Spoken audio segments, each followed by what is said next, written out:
Time for game forecast here. So coming up, not next week, but the following week on Tuesday, March 10, it's Hotline Miami 2, wrong number. When's Papers, Please 2 coming out? Yeah, that's another one. I don't know. I wonder how much money that guy made off of that. Also that day, the DLC from the Evil Within. Nice. What is it shit called? The Assignment. So that's the DLC featuring Kidman, which should hopefully shed some more light on the background story. When they announced that and when we played through that game and got to the end of it, I was like, okay, well, hopefully they'll have some DLC that explains some more. And I think that's what it'll do, because that was cool. Evil Within was awesome, so yeah. I can't wait for that. So that should be good. The following week on the 17th, it's Battlefield Hardline. Nice. And we got to play that. We got to play that at E3. Yeah, it was pretty fun. That should be good, man. I checked that out. That may actually be the first Battlefield game I play. It's pretty good. I never liked the idea of riding around in tanks and like running people over and shit like that. Like it never really appealed to me. But I checked out the game and it looks like a Call of Duty for people that aren't 11 years old. Right. You know I mean, it's basically you play cops and robbers or whatever. It's pretty fun. So I could see myself getting into that. Final Fantasy Typo HD. That's another one. I wanted to check that one out on the friggin' PSP, but I can't deal with its mobile stuff. I don't know. So I've played some PSP stuff and some DS, but not really. I tend to stick to the console or PC things. But that looks cool. So it's total HD remake, and they tweaked the controls and they made some improvements. And I've heard that game is actually hard as shit. Like you gotta watch what you're doing, or you're not gonna do too well.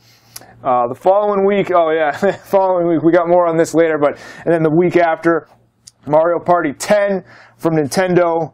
So that what a surprise! That should be good. Another Mario game. The one everybody's waiting for. What a surprise! Nintendo making a sequel to a property that already has 10,000 of them. Right. I can't believe it.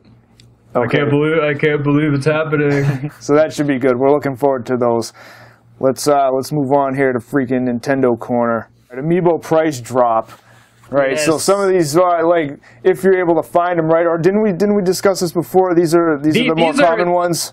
Right, these are the common ones that 80-90% of the time you're going to find anyway. But it's good that Nintendo's doing a slight price drop on them. So at least with the Peach, Donkey Kong, and Yoshi, instead of paying $12.99, you will now only be paying $9.99. So a little bit of reprieve, little gesture from Nintendo there. That's good. Right, so those three are down a couple bucks.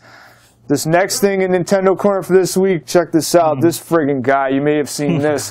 This jackass got one of the limited edition Majora's Mask 3DSs and put it in a microwave. And after that, he put it up on eBay for 11 G's. Right? Let's just be clear. That was an art project, not a science experiment, not anything else. But yeah, I do agree. Like, people are clamoring to get a limited 3DS, and this dude just threw. I mean, granted, his microwave is awesome. He's got this giant futuristic microwave in his backyard, but he toasted this thing. Yeah, I mean, I'm sure it was a cool video, but it's a slap in the face to all the people that are trying to get that thing and can't and want to actually use it. So, I mean, it might still work. Give it a try. Yeah, okay. I bet you can't even get the cartridge into the slot. Probably not. They do have that old beat up original Game Boy, right? That like went to space or something. It's old as sin. Yeah. Oh yeah, I saw that article a while back. That's cool. That's pretty cool. Yeah.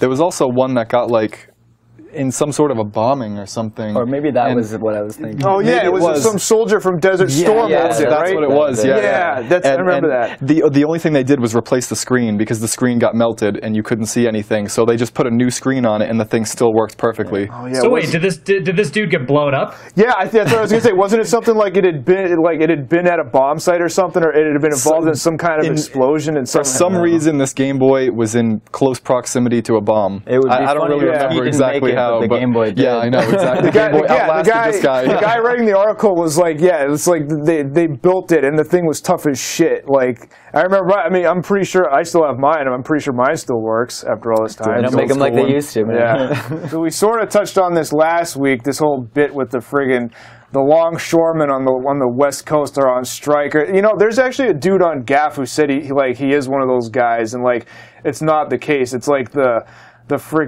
Pacific Shipping Company or whatever the hell they're called, the company that's in charge of all the ports and all the shipping and stuff. they're having a fight with the unions, and they're like, this guy is saying they like the workers and the longshoremen want to go to work, but they can't. But the friggin' higher ups are tied up in this negotiation, and it's preventing them from working, and they're just spinning it at no, the union is striking, so that's why everything's being held up. So I don't know how true that is, but the point is, we like I said, we touched on this last week. Some deal with the ports, and so ships are circling around out there. Can't get Nintendo products out, and so they get into the stores. It's holding everything up. So no Majora's Mask 3DS, no games, no Amiibos. That's what's going on with it right now, and it's still going on. So the last item here this week on Nintendo Corner: Mario Party 10. Rare Amiibos may be breaking the street date. Yes. The one in particular was that gold Mario Amiibo that's going to be Walmart exclusive, I believe. They're too big. Yeah, for supposedly some displays were seen in Washington. So if you are in Washington State near a Walmart, you may be able to buy all the gold Amiibos and sell them on eBay before anybody else. Because let's be honest, that's what you're doing with them. You're not buying them for yourself. You're scalping them on eBay. Yep. So get in there. You're staying up late. You're calling the store. You're creeping the friggin' delivery truck, and you're buying the entire stock as soon as it gets put out. That's what's happening. All right. Merry Christmas, guys. There you go. That's it for this week's Nintendo Corner.